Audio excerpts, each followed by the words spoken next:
Assalamualaikum warahmatullahi wabarakatuh. Baiklah, perkenalkan saya Agus Marni, NIM 19233006, dalam rangka pemenuhan tugas pemeriksaan pajak, mata kuliah pemeriksaan pajak. Di sini saya akan menjelaskan yaitu tentang materi selanjutnya, yaitu tentang dasar-dasar pemeriksaan pajak.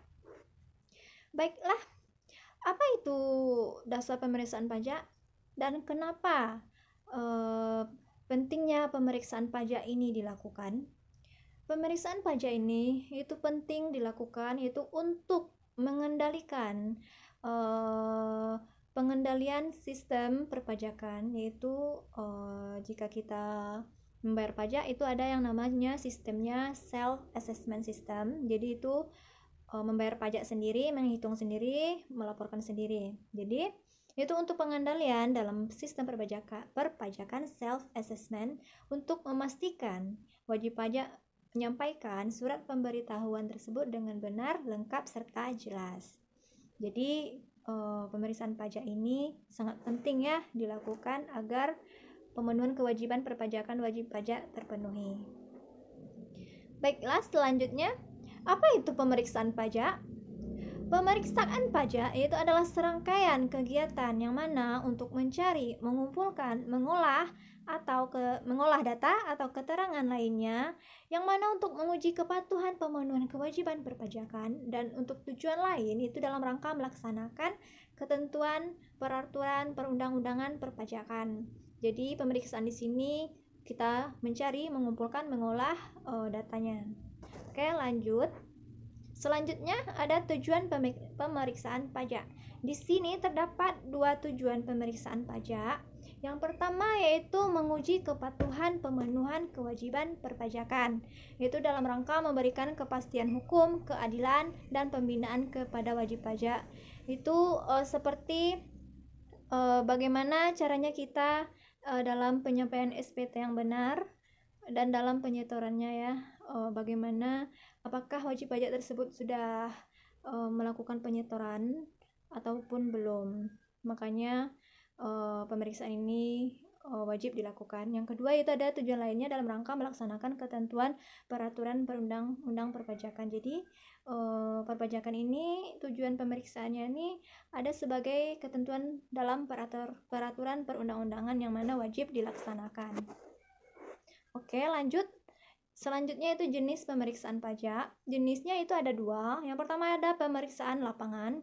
Pemeriksaan lapangan ini bisa dilakukan, yaitu bisa di tempat tinggal wajib pajak, tempat usaha wajib pajak, tempat bekerja wajib pajak, maupun serta tempat lainnya yang dianggap penting, yang nggak bisa dilakukan pemeriksaan pajak.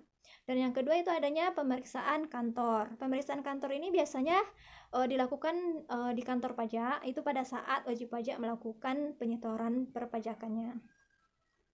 Oke, lanjut. Yang selanjutnya ada kriteria pemeriksaan pajak. Kriteria pemeriksaan pajak di sini ada 3. Yang pertama itu ada pemeriksaan rutin. Itu dilakukan sehubungan dengan pemenuhan hak atau pelaksanaan kewajiban perpajakan wajib pajak. Jadi dalam rangka pemenuhan kewajibannya setiap tahunnya atau setiap bulannya itu dilakukan pemeriksaan rutin. Yang kedua pemeriksaan khusus. Pemeriksaan khusus ini yaitu dilakukan terhadap wajib pajak itu berdasarkan hasil dari analisis risiko secara manual atau komputerisasi menunjukkan adanya indikasi pemenuhan kewajiban komputerisasi menunjukkan adanya indikasi ketidakpatuhan pemenuhan kewajiban perpajakan. Misalnya wajib pajak ini dalam setahun ke belakang itu tidak ada membayar pajak wajib pajak tidak ada membayar pajak orang pribadinya, maka secara komputerisasi maka di sini pejabat pajak menganggap adanya indikasi ketidakpatuhan lagi untuk tahun kedepannya, makanya dilaksanakan pemeriksaan khusus.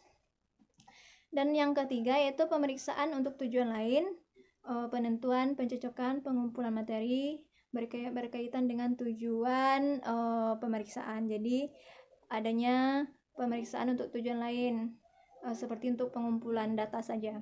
Oke. Selanjutnya itu ada ruang lingkup pemeriksaan pajak. Ruang lingkupnya di sini juga ada 2. Yang pertama jenis pajaknya. Jadi jenis pajak bisa di sini ada pajak PPh pasal 21, PPh pasal 22 sampai 26, juga ada PPN atau PPNBM, dan juga ada bea materai juga, dan PBB. Dan untuk yang kedua itu periode pencatatan atau pembukuan yang dilakukan wajib pajak. Kapan pencatatan dan pembukuan ini dilakukan oleh wajib pajak, itu termasuk ruang lingkup dalam pemeriksaan pajak. Oke, selanjutnya itu ada jangka waktu pemeriksaan pajak. Yang pertama itu ada jangka waktu pengujian dan jangka waktu pembahasan akhir hasil pemeriksaan dan pelaporan. Yang pertama ini jangka waktu pengujian ini wajib pajak wajib memberi dokumen-dokumen atau pencatatan atau buku-buku yang berkaitan dengan penyetoran pajaknya. Makanya di sini dan wajib pajak juga diminta untuk mengutarakan apa yang ditanya oleh pejabat pemeriksaan nantinya. Jadi wajib pajak wajib menjawab jika itu bersifat rahasia, maka rahasia tersebut ditiadakan dalam pemeriksaan tersebut. Oke, lanjut. Selanjutnya ada standar pemeriksaan pajak, yang itu ada 3.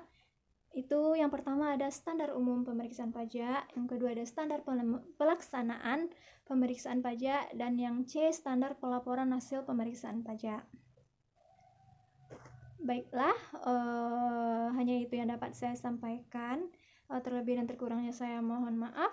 Wabillahi taufiq wal hidayah. Wassalamualaikum warahmatullahi wabarakatuh.